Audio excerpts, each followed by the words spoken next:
함께 있습니다. 이를 위하여 내가 전파하는 자와 사도로 세움을 입은 것은 참말이요 거짓말이 아니니 믿음과 진리 안에서 내가 이방인의 스승이 되었노라. 아멘. 예, 오늘은 디모데전서 2장 우리 1절에서 7절 말씀 가지고 성도가 힘써서 해야 할 일, 이런 제목으로 함께 우리 하나님 말씀 상고하려고 합니다.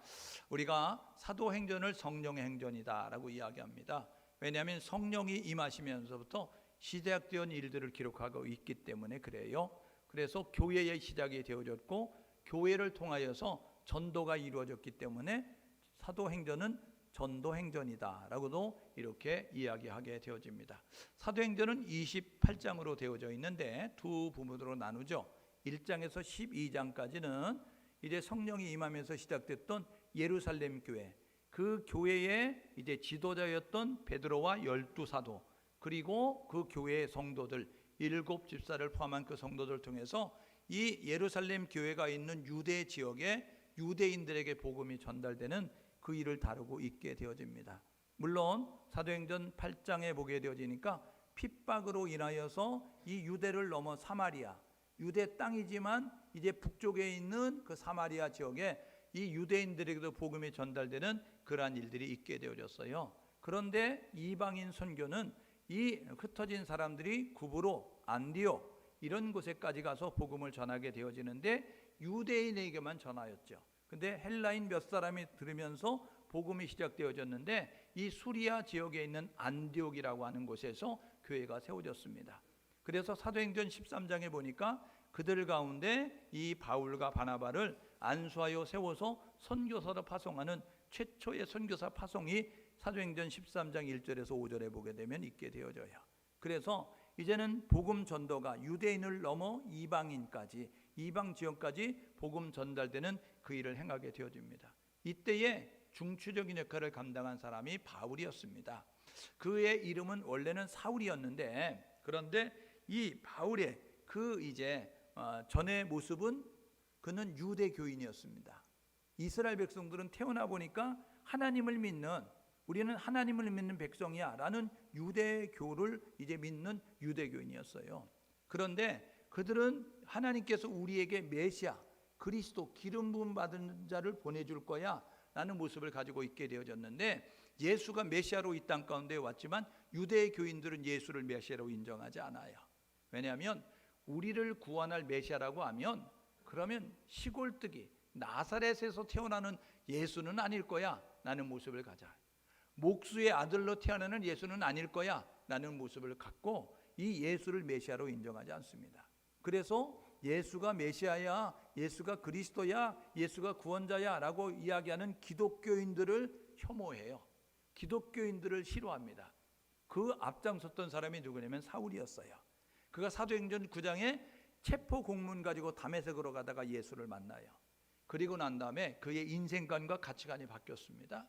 그래가지고 그가 예수를 만나고 난 다음에 내가 의인처럼 생각되어졌는데 나는 가말리엘 문화생이야, 나는 율법 학교 졸업한 졸업장도 있어, 나는 태어나면서부터 그 당시에 로마 시민권 돈 주고 사는데 나는 로마 시민권도 가지고 태어났어, 나는 히브리인 중에 히브리인이야, 그리고 이스라엘의 첫 번째 왕을 배출한 베냐민 지파 사람이야. 자랑할 것이 많은 거예요. 나는 기술도 있는데 천막 만든 기술도 있어. 이런 모습 가지고 자랑할 것이 많았거든요. 그런데 그가 사도행전 9장에서 예수를 만나고 난 다음에 그는 어떤 고백을 드리냐면, 하나님, 나는 죄인 가운데 괴수입니다. 이렇게 이야기해요. 나는 그냥 평범한 죄인이 아니고요, 죄인 가운데서도 우두머리 짱이었던 아주 나쁜 죄인이었습니다. 나는 고백을 드리게 되어집니다.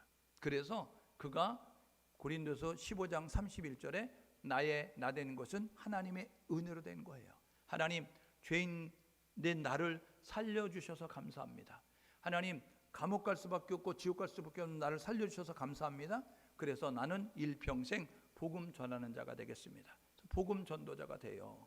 그래서 복음을 위하여서 나는 목숨 건다, 나는 결혼도 하지 않고 목숨 이제 복음만을 위해서 살겠다 라는 모습 가지고 일평생 복음 전하는 자가 됩니다. 세 차례 전도를 떠나죠. 그리고 난 다음에 로마에 이제 체포가 돼서 감옥에 2년 동안 갇혀 있게 되어집니다. 석방이 돼요. 그래서 다시 전도를 가고 돌아와서 로마에서 체포가 되어서 로마 감옥에 들어가서 그 감옥에서 네로 황제 때 죽음을 당하는 것이 바울의 그러한 생애다라고 이야기할 수 있죠. 우리가 사도행전을 통해서 1차 전도를 만나봤어요. 2차 전도 지역을 만나봤어요. 3차 전도 지역을 만나봤어요. 지난 시간에는 사도행전 28장에 있는 내용을 통하여서 로마로 압송이 돼서 2년 동안 그 감옥에 갇혀 있으면서 어떤 이제 상황 가운데 있었는지를 우리가 보게 됐는데요.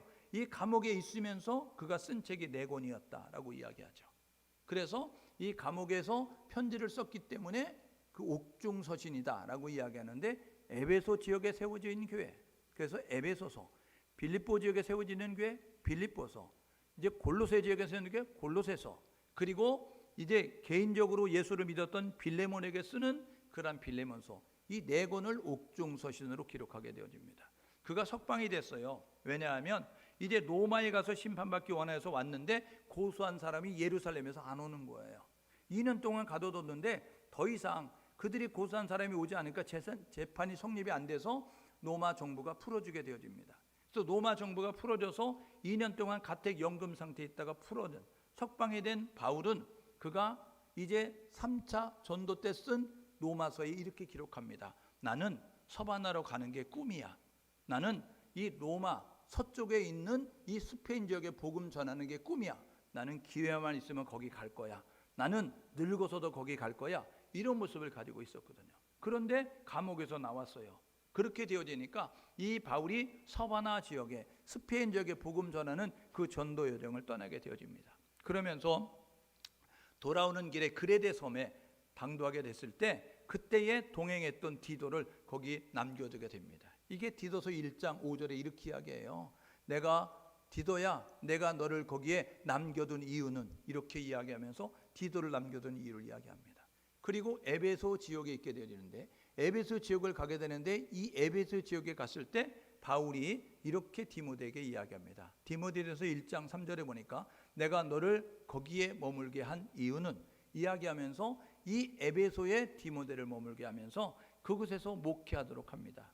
그랬기 때문에 그레데 섬에서 목회하는 디도에게 디도서를 쓰고, 그 다음에 에베소에서 목회하는 디모데에게 이제 편지를 쓰는 것이 이제 그 디모데 전서다라고 이야기해서 이 목회자들에게 썼기 때문에 목회서신이다라고 이렇게 이야기하죠.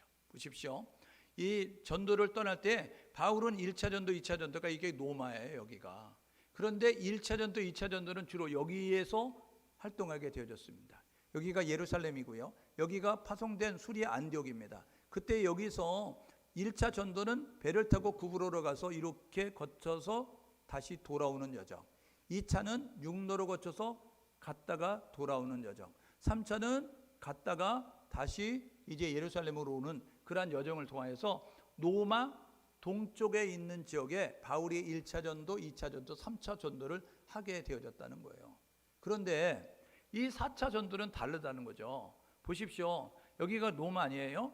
그래서 석방이 됐거든요. 로마 감옥에 갇혀서 이제 있다가 석방이 되니까 나는 서바나 갈 거야 라고 이야기했던 것처럼 서쪽으로 가서 여기 서바나, 스페인 지역에 복음 전하여서 이 로마에서 스페인 지역에 복음 전하고 배를 타고 오다가 여기 그레데 섬에 디도를 남겨두고 여기 올라가서 에베소에 이제 디모데를 남겨두고 그리고 이 마게도냐 지역에 빌립보에 갔을 때 그때 기록한 것이 에베소에 있는 목회자에게 쓴 디모데 전서다라고 이렇게 이야기하는 거예요. 결국 이곳에서 이제 로마로 가서 다시 감옥에 갇히고 네로 황제 때 감옥에서 이제 참수돼서 죽는 것이 바울의 그러한 이제 생애다라고 말씀을 드릴 수 있는 거죠. 예, 오늘 디모데 전서 읽었습니다. 디모데 전서는 바울이 쓴 13권의 서신서 가운데 하나예요.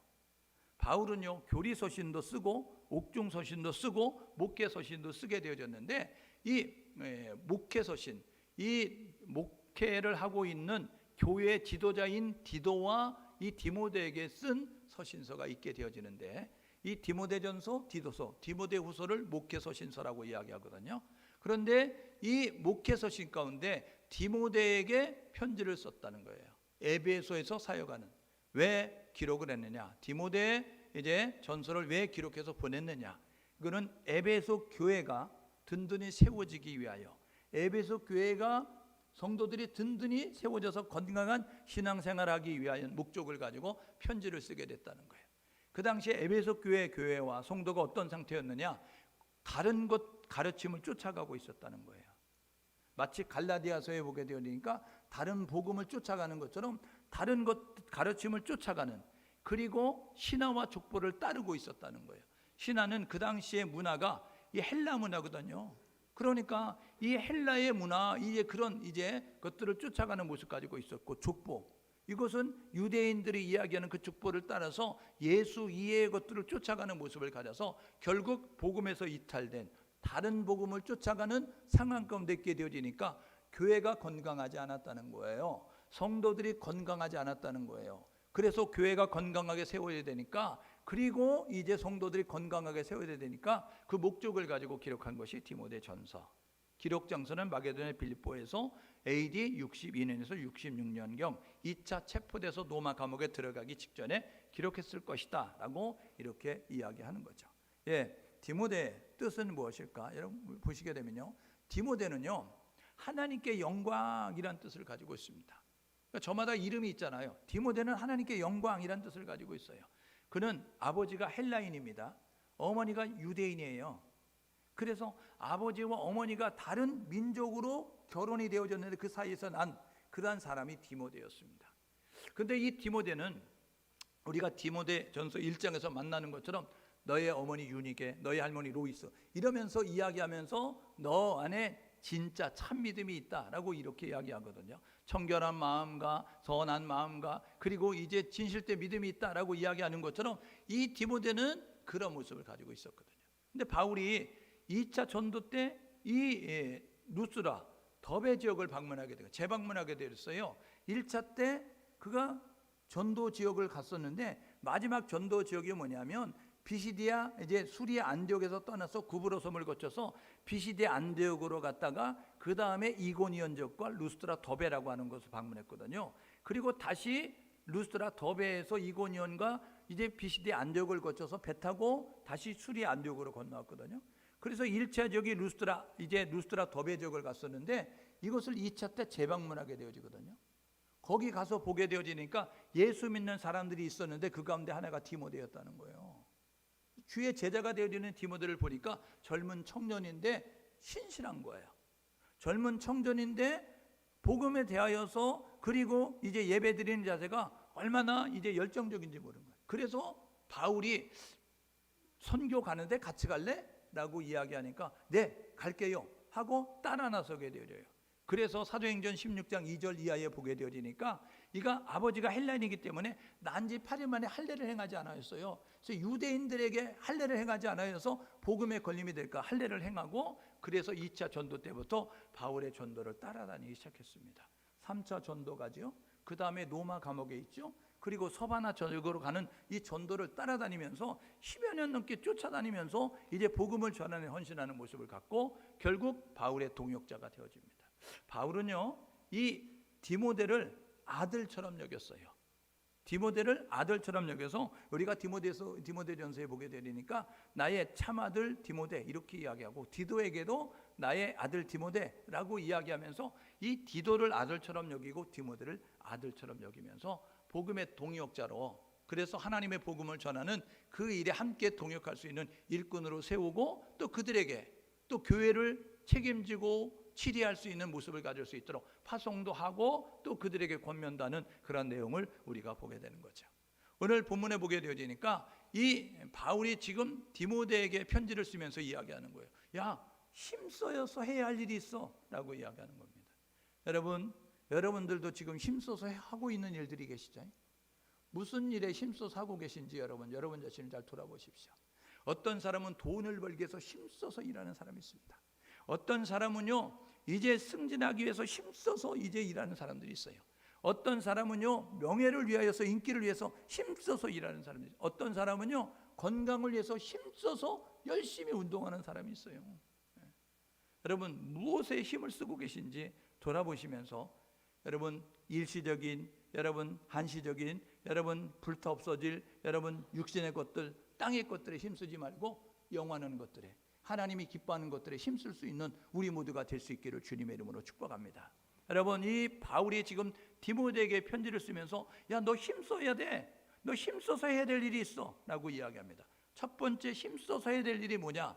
오늘 1절에 보니까 내가 첫째로 권면하노니, 내가 첫째로 권해 라고 이야기합니다. 우선적으로 힘써서 해야 될 일이 있다는 거예요. 그게 뭐냐면요, 2장 1절에 보니까 내가 첫째로 권하는데 모든 사람을 위하여 간구와 기도와 도고와 감사를 하라 라고 이야기하고 있습니다. 여러분, 간구, 기도, 도고, 감사는요 기도라는 거예요. 간구는 뭐냐면 요청하는 겁니다. 부족하니까, 필요하니까 하나님 도와주십시오, 하나님 채워주십시오, 이게 간구예요. 기도는 뭐냐면 하나님과의 대화예요. 우리가 기도를 정의할 때 이렇게 정의하죠.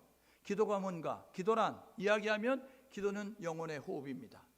기도는 하나님과의 대화입니다. 이렇게 이야기하잖아요. 그러니까 기도는 하나님과의 대화고, 간구는 필요한 것을 하나님께 요청하는 것이고, 그 다음에 도고는 뭐냐면 인터세션. 인터세션은 뭐냐면 이 사이에 끼어 들어가는 거예요. 다시 말하면 할 수 없는 사람을 대신해서 기도하는 거예요. 중보 기도가 이게 도고라는 사실이에요. 그리고 감사는 뭐냐면 하나님의 인도하심, 하나님의 보호하심, 하나님의 역사하심을 다하여서 하나님 앞에 감사의 고백을 드리는 게 감사라는 거죠. 그러니까 간구와 기도와 도고와 감사는 하나님께 드리는 거예요. 여러분, 성도가 제일 먼저 힘써야 될 것, 우선적으로 해야 될 것은 뭐냐면 기도의 자리를 지키는 겁니다.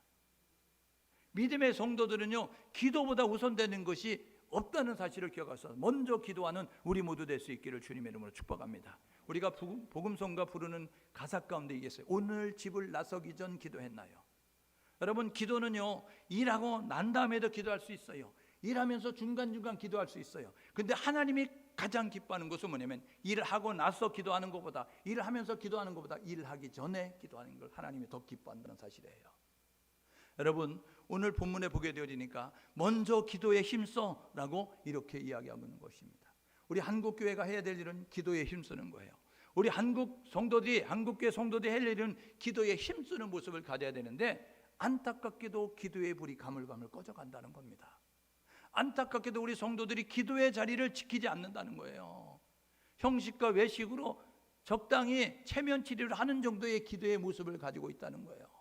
여러분, 지난번에도 말씀드린 적이 있지만 우리가 언덕을 올라갈 때는요 기아 변속을 하고 더 악셀레터를 밟아줘야 세게 올라갈 수 있는 거예요. 평지를 가듯이 여러분 그 힘을 가지고는 언덕을 올라갈 수 없잖아요. 지금 우리가 기도를 하는데 어떻게 기도해야 되느냐, 오늘 1절과 2절에 보니까 모든 사람을 위하여 기도하라. 2절에 보니까 임금과 높은 지위에 있는 사람들을 위하여 기도하라 라고 이야기하는 거예요. 이거는 뭐냐면 우리의 기도의 폭이 넓어야 된다는 겁니다. 기도의 무릎을 꿇을 때마다 하나님 돈 주세요, 하나님 건강 주세요, 하나님 자녀 축복 주세요, 이런 것들만 구하는 게 아니라 우리가 기도의 무릎을 꿇을 때마다 모든 사람을 위해서, 왜요?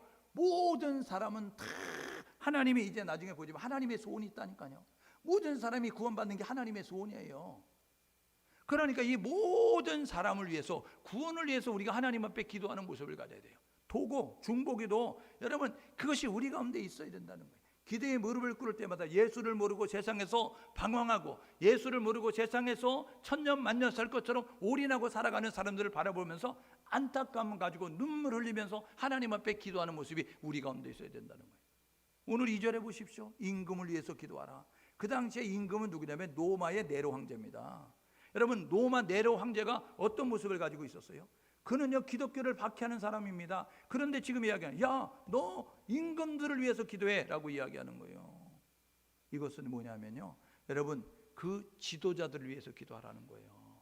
여러분, 우리가 기도할 때마다 대통령을 위해서 기도해야 됩니다. 여러분, 우리가 기도할 때마다 여러분 국회의원들과 국무위원들을 위해서 기도해야 됩니다. 여러분, 우리가 기도할 때마다 저 북한의 김정은 여러분 그 위원장을 위해서도 기도해야 되는 거예요. 왜요? 그것이 오늘 2절에 보게 되니까 이렇게 이야기합니다. 너의 경건과 단정함과 고요함과 평안함을 위하여 하라. 이렇게 이야기합니다. 여러분, 지도자가 잘해야 안정이 되는 거예요. 그러니까 우리는 경제 지도자를 위해서도 기도해야 되고 예술의 지도자들 위해서 기도해야 되고, 여러분 체육의 지도자를 위해서 기도해야 되고, 우리는 모든 분야의 높은 지위에 있는 사람들을 위해서 기도를 멈추지 않아야 됩니다. 그게 우리에게 유익이 된다는 거예요. 그게 우리의 영적 생활에 지장을 느끼지 않는 모습을 가질 수 있으니까 우리가 해야 될 뭐냐면 할 수 있는 대로 최선을 다해서 열심을 다해서 기도의 무릎을 꿇고 기도의 폭을 넓혀서 모든 사람을 위하여 사는 기도, 그리고 임금들과 높은 지위에 있는 사람들을 위해서 하는 기도, 그 기도를 멈추지 않고 기도할 수 있는 우리 모두가 될 수 있기를 주님의 이름으로 축복합니다. 그래서 로마서 13장 1절에는요, 너희는 하나님이 세우신 권세에 복종하라 라고 이야기합니다. 그러니까요, 세상 권력을 가지고 있는 사람들 하나님이 그렇게 세우시는 거예요. 그러니까 우리의 마음에 안 든다고 할지라도 우리가 그들을 위해서 기도하는 거예요. 그들을 위해서 중보하는 겁니다. 그래야만 하나님께서 그 세우신 그 사람의 마음을 바꿔서 그 사람이 여러분 지도자로서 역할을 감당할 수 있는 모습으로 이끌어가기 때문에, 그래서 나라가 잘 되어지는 모습이 되어질 수 있다는 거예요. 오늘 저와 여러분 모두가 해야 될 뭐냐면 기도의 폭을 넓혀 다른 사람들을 위해서 기도하시고, 기도의 넓혀 여러분 그 모든 지위가 높은 곳에 있는 사람들을 위해서 기도할 수 있는 우리 모두가 될 수 있기를 주님의 이름으로 축복합니다. 먼저 기도해야 돼. 왜 기도해야 될까? 기도의 결과는요, 보호하고 인도하고 승리하고 역전시키고 살게 되는 역사가 있기 때문에 그래요. 기도 보십시오. 출애굽기 17장에 르비딤 골짜기 아말렉과 싸울 때 여러분 이스라엘이 승리했습니다. 430년 애굽에 있던 종살이하던 그들이 세상에 나왔는데, 광야로 나왔는데, 그런데 아말렉이 무기를 무장하고 전쟁을 하자고 달려들었어요. 그런데 그들에게는 무기도 없는 거예요. 군인도 없는 거예요. 그런데 그들이 한 방법은 뭐냐면 모세가 산에 올라, 그래서 돌을 갖다 놓고 앉고 거기서 하나님께 손을 들었더라. 손을 들었다는 건 항복의 표시입니다. 하나님을 찾았다는 거예요. 하나님께 기도했다는 거예요. 모세와 아론이 오른쪽 왼쪽에서 한편에서 모세의 손이 내려오지 않도록 이제 같이 손을 들었더라. 그랬더니 하나님께서 이 아말렉과의 전쟁에 이기게 하셨습니다. 여러분 잠언 21장 31절에 전쟁을 위해서 마병을 준비하지만 이김은 여호와께 있느니라. 하나님이 함께하면 이긴다는 거예요. 여러분 승리가 필요하십니까? 여러분 성공이 필요하십니까? 그러면 하나님이 함께할 수 있는 모습이 될 수 있도록 하나님을 찾는, 하나님을 부르는 기도의 자리로 나아갈 수 있기를 주님의 이름으로 축복합니다. 창세기 39장에요. 여러분 요셉이 그 형들의 미움을 받아, 배다른 형들이 있었어요. 야곱에게 4명의 부인이 있었거든요. 그런데 그 4명의 부인들이 다 아기를 낳아가지고 이 가족관계가 이제 복잡한 그런 모습을 가지고 있습니다. 그런데 이 요셉이요, 그 형들에게 미움을 받아가지고 종으로 팔려갔어요. 그런데 하나님이 뭐라고 이야기하면 창세기 39장에 보게 되니까 요셉이 종으로 팔려갔는데 보디발의 집에서 형통한 자가 되어졌더라.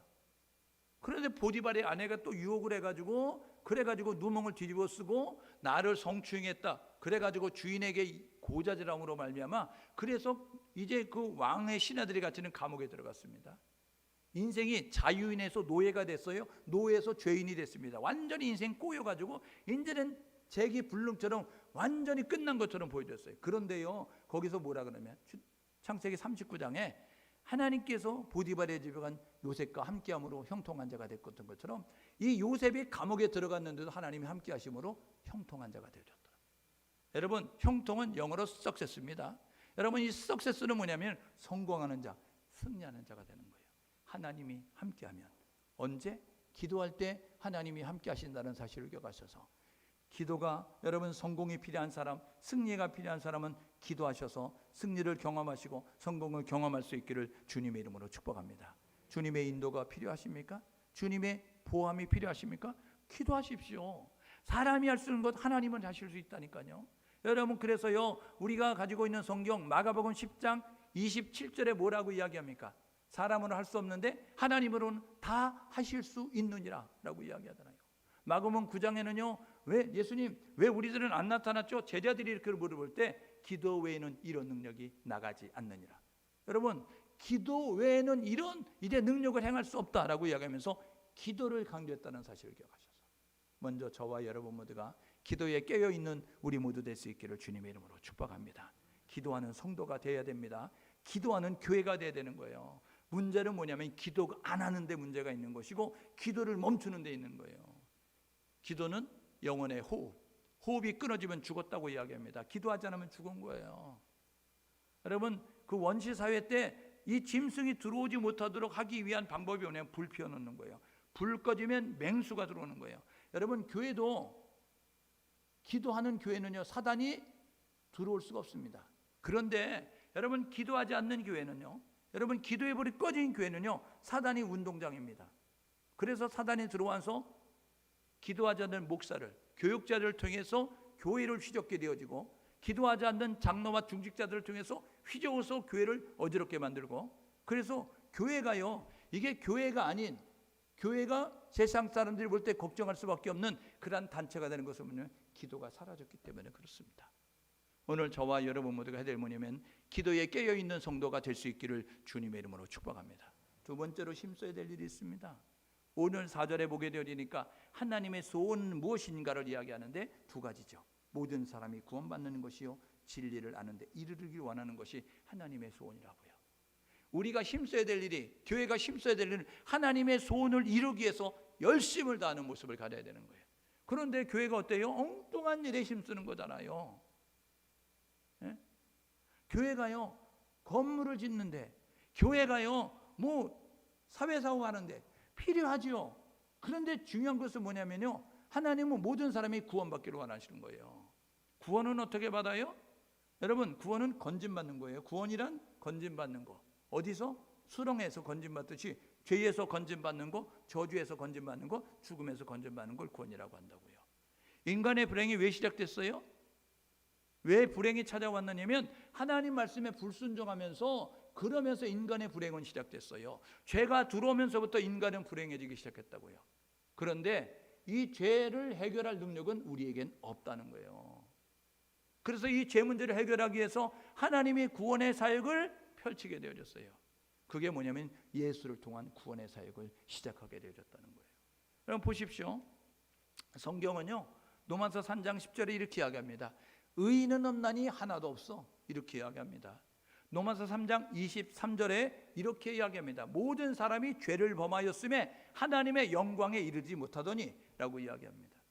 그러니까 의인은 없어요, 하나도 없어요. 이 세상의 모든 사람은 다 죄인입니다. 그리고 모든 사람이 죄를 범하였기 때문에 하나님의 영광에 도달할 수 없다라고 이야기하고 있습니다.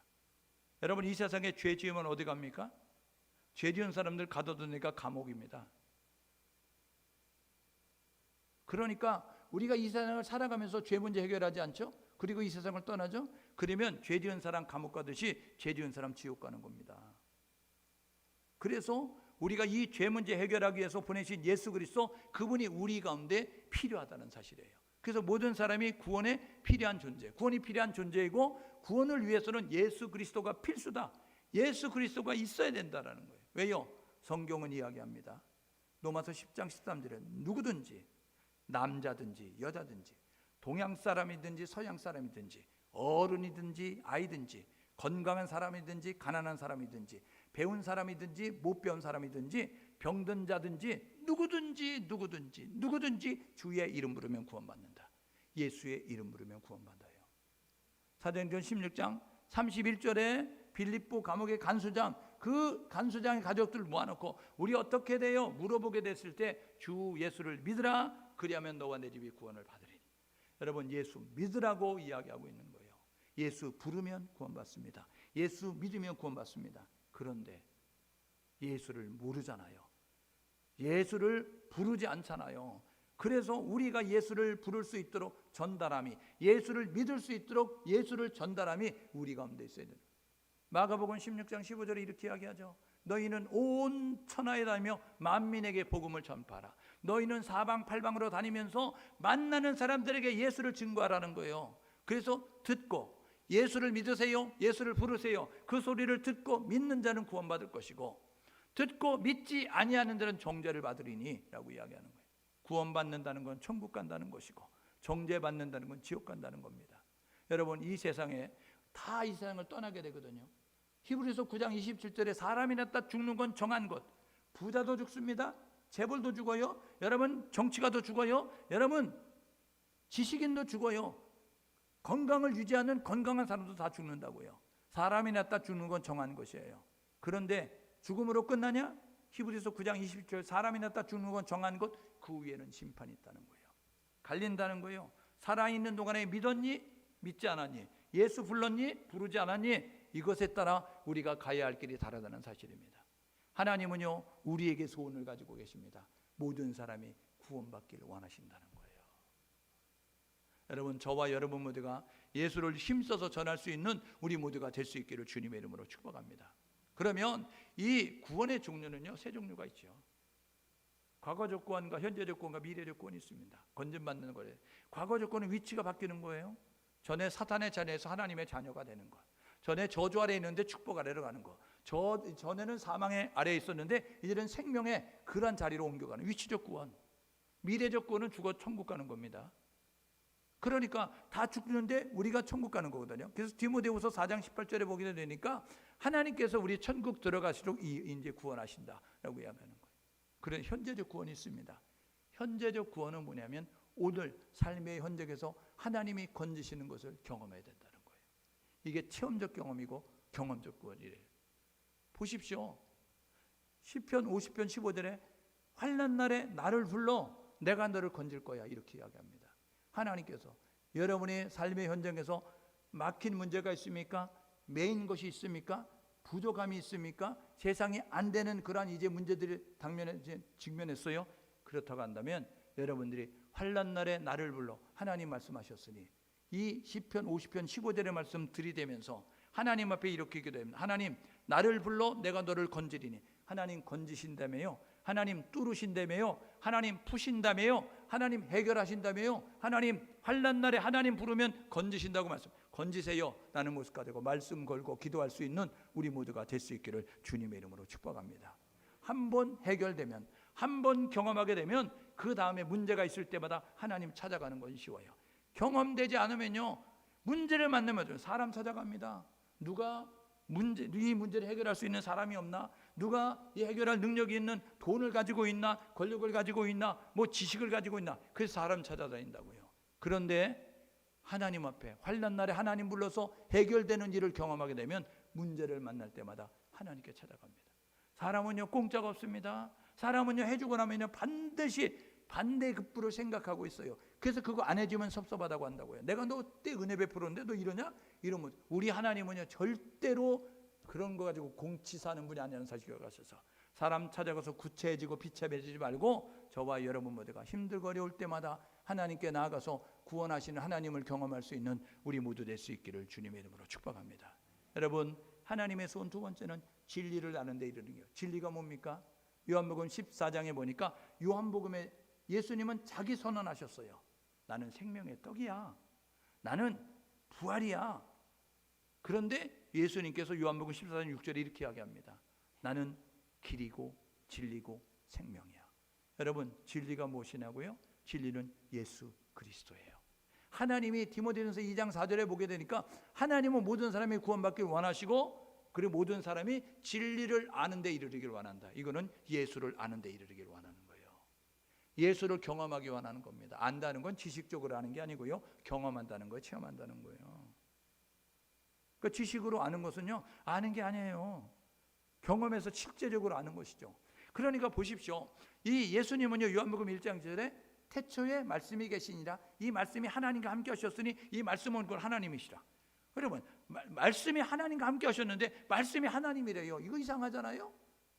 묵상해 보세요. 태초에 말씀이 계시니라. 이 말씀이 하나님과 함께 하셨으니 이 말씀은 곧 하나님이시라. 아니 하나님인데 하나님이라고 이야기해요. 여러분, 하나님은 성부 하나님을 이야기하는 것을 말씀은 성자 예수님을 이야기하는 거예요. 그런데 요한복음 1장 14절에 말씀이 육신이 되어 우리 가운데 오심에 그래서 육신을 입고 이 땅 가운데 오신 분이 예수 그리스도예요. 그래서 예수님은 신의 성품과 인간의 성품을 함께 가지고 계신 분이에요. 신의 요소와 인간의 요소를 가지고 있다고요. 그리고 예수님은 땀도 흘리죠. 여러분 눈물도 흘리시죠. 여러분 고통도 배고픔도 느끼신다고요. 여러분 피곤해하시기도 한다고요. 그런데 예수님은요 우리가 따라갈 수 없는 신적인 요소를 가지고 있는 분이에요. 그분이 이 땅에 왜 오셨어요? 마가복음 10장 45절을 보니까 대속물로 주기 위하여서 오늘도 이야기하잖아요. 대속물로. 대속제물 되기 위해서, 속죄제물 되기 위해서, 화목제물 되기 위해서 이 땅 가운데 오셨다는 거예요. 십자가에 죽으셔서 하나님의 뜻을 이루는 그 일을 이루셨습니다. 그리고 고린도서 15장 4절에 보니까 15장 3절에 성경대로 죽으셨다가 성경대로 살아나셨느니라. 하나님은 예언하셨거든요. 죽은 다음에 살아날 것을 예언하셨는데, 그런데 성경대로 살아나셨어요. 부활하셨다고요. 부활하신 예수님이 40여일 동안 500여 사람들의 목격자가 있게 활동하셨습니다. 그리고 하늘로 올라가시죠. 승천하셨어요. 그분이 뭐라고 말씀하십니까? 그분이요, 너희가 본 모습으로 다시 오시리라. 여러분, 예수님의 탄생이 복음입니다. 예수님의 고난이, 예수님의 죽음이 복음입니다. 예수님의 부활이 복음이에요. 예수님의 승천이 복음입니다. 로마서 8장 34절에 예수님 승천하셔서 지금 하나님 보좌 우편에서 뭐 하신 줄 아세요? 로마서 8장 34절에 하나님 보좌 우편에 계신 그분은 우리를 위해서 지금도 간구하신다고요. 그래서 우리의 구원이 이루어지고 우리가 승리의 삶을 살 수 있는 모습을 갖는 거예요. 누군가 나를 위해서 기도하는데 예수 그리스도가 나를 위해서 기도하고 있어요. 여러분들이 안전할 수 있는 것은, 여러분이 건강할 수 있는 것은, 여러분이 승리할 수 있는 것은, 여러분이 오늘도 이 자리에 있는 것은 우리 예수님께서 하나님 보좌 우편에서 우리를 위해서 기도하시기 때문에 그래요. 여러분, 그분은 반드시 다시 오십니다. 다시 오실 그날까지 믿음을 지키며 저와 여러분 모두가 믿음의 경주를 잘 달려갈 수 있기를 주님의 이름으로 축복합니다. 그래서 하나님은 진리를 알기를 원하시는데 진리가 예수 그리스도예요. 그래서 마태복음 1장 21절에 이렇게 이야기합니다. 예수 그리스도가 구원자, 예수 그리스도가 우리의 구원자라고 이야기합니다. 아들을 낳을 것인데 이름을 예수라고 하라. 이는 자기 백성을 저희 죄 가운데서 건지실 자이십니다. 예수가 구원자라고 부르는 모습이 되기를 원하고 있다는 거예요. 여러분, 예수 이외에 구원 없습니다. 여러분들이 혹시 교회에서 예배 드리는데 예수 위에 구원이 있습니다, 이런 교회 가면 안 됩니다. 여러분, 예수 위에 구원이 있습니다 라고 이야기하는 목사님이나 전도사님 따라가면 안 됩니다. 우리는 성경대로 신앙생활하는 거예요. 성경은 이렇게 이야기합니다. 예수님이 이렇게 말씀하시죠. 내가 길이고 진리고 생명이니 나를 통하지 않고는 아버지께로 갈 수 없다. 예수 통하지 않고는 아버지께 하나님께 갈 수 없어요. 사도행전 4장 12절에 다른 이로서는 구원받을 수 없나니 천하 인간의 구원받을 만한 이름을 너희에게 주신 일이 없다. 이렇게 이야기하는 거예요. 오직 예수를 통해서 구원받습니다. 종교다원주의 혼합주의에 물든 교회, 여러분 그런 신의 교육을 받은 여러분 교육자들이 뭐라고 이야기하면 다른 종교의 구원이 있다라고 이야기합니다. 야, 산에 올라가는데 어찌 한 길만 있겠냐? 여러 길이 있지. 야, 우리 한라산 올라가는데 성판악만 있냐? 관음사길도 있지. 지금은 막혔지만 저 어리먹어도 올라갈 수 있을걸? 저 서귀포 쪽으로 올라갈 수 있을걸? 이렇게도 이야기한다고요. 그래서 아무 종교는 하나 믿으면, 아무 종교는 하나 믿는 게 아니고요, 그 종교마다 가지고 있는 경전은 사람을 착하게 살도록 교훈을 합니다. 그런데 구원은 예수를 통해서만 만드는 거예요. 오늘 저와 여러분 모두가 이사실교회 가셔서 흔들리지 않는 모습 가지고 예수 구원자라고 고백하며 나아갈 수 있는 우리 모두 될 수 있기를 주님의 이름으로 축복합니다. 만약에 혹시 제가 다른 종교도 구원 있어 이러면 여러분 이 교회 나오면 안 돼요. 여기는 하나님 안 계십니다. 이 교회는요 지옥 갈 수밖에 없어요. 그러니까 저와 여러분 모두 제가 만약에 다른 종교도 구원이 있을 수 있어요 이렇게 이야기하거나 다른 방법도 구원받아요 이야기하면요, 그날부터 저를 상종하면 안 됩니다. 인간관계로 목사님 안지가 몇 년 된 게 아니고 천국 가는 게 중요합니다. 그러니까 저와 여러분 모두가 해야 될 뭐냐면 오직 예수를 통해서, 여기 모인 분들은요 예수를 통해서 구원받는다는 사실을 기억하시고 그 이외에 다른 방법 없다라는 사실을 기억하시면서 오직 예수만 믿고 오직 예수만 의지하고 오직 예수만 바라보며 나아갈 수 있기를 주님의 이름으로 축복합니다. 성도가 힘써야 될 세 번째 뭐예요? 스승이 되라는 겁니다. 7절에 내가 이방인의 스승 됐거든, 내가 복음 전하는 데가 됐어, 내가 그리고 사도로 부름을 세웠어 라고 이야기하면서 그런 모습을 가져요. 이게 뭡니까? 여러분, 복음을 전하는 전도자로만 살지 말고 이제 양육하는 양육자가 돼서 훈련과 연습을 통해서 든든하게 세워가라는 거예요. 여러분, 애기 태어났다고 저절로 훈련되어져서 연습되어져서 여러분 그 친구가 밥을 먹고 그 친구가 가방을 꾸리고 그 친구가 여러분 학교를 다닙니까? 아니에요. 아기가 태어났을 때 여러분 씻겨주고 먹여주고 재워주고 돌봐주니까 성장하는 거예요. 그래서 양치질 하는 법, 세수하는 법, 가방 메고 학교 가는 법, 그리고 어른 보면 인사하는 법 가르쳐주니까 연습과 훈련을 통해서 사람다운 사람이 되는 거예요. 아기가 태어났을 때 여러분 그 늑대가 데리고 가서 키우게 되면요, 아기는요 사람은 사람인데 늑대 울음소리처럼 늑대처럼 웃습니다. 늑대처럼 먹어요. 여러분 교회 안에 들어와서 복음 듣고 예수 믿고 교회 안에 들어왔었고 10월 지난다고 여러분 성장하는 게 아니라니까요. 훈련돼야 된다니까요. 여러분 양육돼야 된다니까요. 여러분 제자 훈련 받고 여러분 하나님의 말씀으로 훈련되어질 수 있는 우리 모두가 될 수 있기를 주님의 이름으로 축복합니다. 교회의 문제는요 훈련되지 않는 성도들이 문제예요. 교회 10년 다니고 20년 다니면요 웬만하면 집사님 줍니다. 웬만하면 권사님 줍니다. 웬만하면 장로님 줍니다.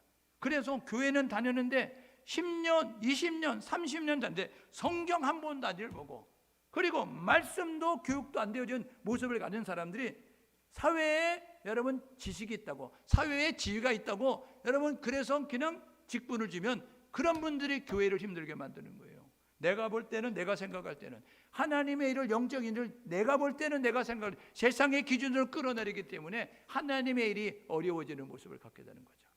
오늘 저와 여러분 모두가 제자훈련, 양육, 여러분 선교훈련 통하여서 하나님의 뜻이 무엇인지 진리로 무장하기 위해서 열심히 노력할 수 있는 우리 모두가 될 수 있기를 주님 여러분 축복합니다. 여러분 운동선수들이요 슬럼프에 빠질 때가 있습니다. 잘하다가 슬럼프에 빠질 때가 있어요. 그때 하는 것이 뭐냐면 기본으로 돌아가는 겁니다. 그렇게 많은 세월 동안 여러분 연습을 하고 훈련을 하고 경기에 임하고 그랬어요. 그런데 슬럼프에 빠지면요 슬럼프에 빠졌을 때 슬럼프에서 벗어나는 비결은 기본으로 돌아가는 거예요. 여러분 우리 한국교회가 기본으로 돌아가서 하나님을 예배하는 예배단을 수축해야 될 것이고 기도의 자리를 지켜야 될 것이고 그리고 말씀 공부하는 일에 열심을 내야 될 것이고 그리고 우리가 되는 전도와 봉사하는 일에 열심을 내는 모습을 통하여서 하나님이 기뻐하는 교회, 하나님이 기뻐하는 성도로 세워져가는 우리 모두가 될 수 있기를 주님의 이름으로 축복합니다. 여러분 성도는요 주님의 제자예요. 지난 주일날 목사님 말씀하셨죠?